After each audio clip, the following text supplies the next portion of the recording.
Hi viewers, இது என்னோட homemade நலங்கு மாவு நான் ரெடி பண்ணி வச்சுருக்கேன். இது எப்படி நான் சேவ் பண்ணி பத்திரமா யூஸ் பண்ணேன் அப்படின்றது உங்களுக்கு காட்டுறேன். இது நல்லா உதிரி நல்லா வந்திருக்கு. ஆக்சுவலாக இந்த மாதிரி ஒரு டைட் கண்டெய்னரில் இது போட்டு சேவ் பண்ணிக்கணும். ஆக்சுவலாக இது வந்துட்டு இந்த மாதிரி நல்லா மூடி போட்டுருக்க மாதிரி இல்லை, கொஞ்சம் நல்லா காற்று போகாமல் ரொம்ப நாளைக்கு நம்ம வச்சுக்க முடியும்.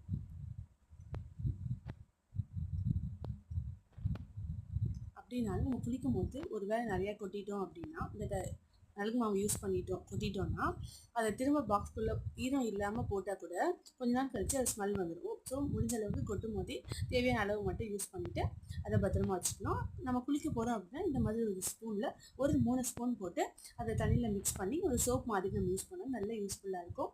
ஸ்கின் ரொம்ப பளபளப்பாக இருக்கும்.